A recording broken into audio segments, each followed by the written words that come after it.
నమస్తే. సో ఈరోజు జగిత్యాలలో ఇక్కడ Congress party senior leader BRS పార్టీలోకి చేరడం జరిగింది జీవన్ రెడ్డి గారు. సో మరి ఈ చేరికతో పాటు జగిత్యాలలో ప్రజా ఆశీర్వాద సభ అనేది పెద్ద ఎత్తున నిర్వహిస్తూ ఉన్నారు. సో ఈ సభకి ముఖ్య అతిథిగా మాజీ ముఖ్యమంత్రి కేసీఆర్ కూడా రాబోతా ఉన్నారు. సో మరి దీనికి సంబంధించి మనతో పాటు మాట్లాడడానికి మాజీ ఎమ్మెల్యే గారు ఉన్నారు. సార్ నమస్తే అండి. సో ఎట్లా ఉండబోతుంది ఈ జీవన్ రెడ్డి గారు కాంగ్రెస్ పార్టీలో చేరుతా ఉన్నారు కాబట్టి సో బీఆర్ఎస్ పార్టీ హవా కావచ్చు జగిత్యాలలో ఎట్లా ఉండబోతుంది? జగిత్యాలనే కాదు, బీఆర్ఎస్ జీవన్ రెడ్డి గారు బీఆర్ఎస్ పార్టీలో చేరడం బీఆర్ఎస్ పార్టీకి ఎంతో బలం, రాష్ట్రంలో ఉన్న కార్యకర్తలకు ఎంతో ధైర్యం.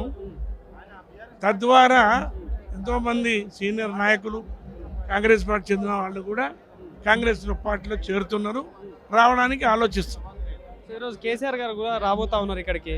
సో ఎట్లా ఉండబోతుంది మరి ప్రజలలో కావచ్చు? కేసీఆర్ గారి ప్రసంగం వినడానికి ఇప్పుడు సమయానికి ప్రతి ఆడపడుచు కానీ, ప్రతి మహిళ కానీ, ప్రతి రైతు కానీ అందరూ టీవీల దగ్గర ఉంటారు. ఈయన ఎటువంటి మెసేజ్ ఇస్తాడు, మా గురించి ఏం మాట్లాడతాడు అని ఎదురు చూస్తున్నారు. ఆ విధంగా బ్రహ్మాండమైన మెసేజ్ పోతుంది. సో ఈరోజు ఇదే జిల్లాలో ముఖ్యమంత్రి గారు సభ పెడతా ఉన్నారు, రైతు భరోసా రెండో విడతా అని చెప్పేసి. సో ఎట్లా చూడొచ్చు సార్ ఇదంతా? బుద్ధి ఉన్నటువంటి ఏ రాజకీయ నాయకుడు కూడా ఒక రాజకీయ పార్టీ ఒక బహిరంగ సభ పెట్టుకునే రోజే అదే సమయానికి ఇంకెవరు పెట్టరు.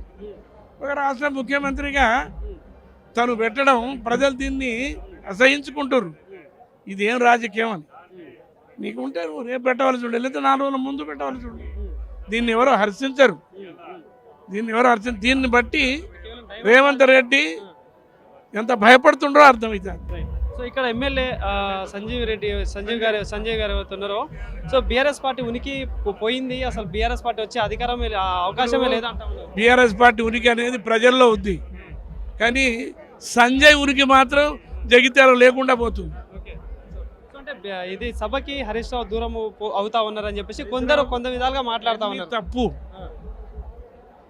ఇదంతా శుద్ధ హరీష్ రావు గారు నిన్నగాక వచ్చి జీవన్ రెడ్డి గారిని కలిసి వారు కేటీఆర్ గారు ఇంకా బీఆర్ఎస్ పార్టీ అందరూ కూడా కలిసిపోయినరు. కాబట్టి హరీష్ రావు గారు రావడం అనేది ఎవరు చెప్పారు? ఒకవేళ రాకుండా ఎన్నో పనులు ఉంటాయి. కాబట్టి అది ఎంత అబద్ధం, శుద్ధ అబద్ధం. Thank you.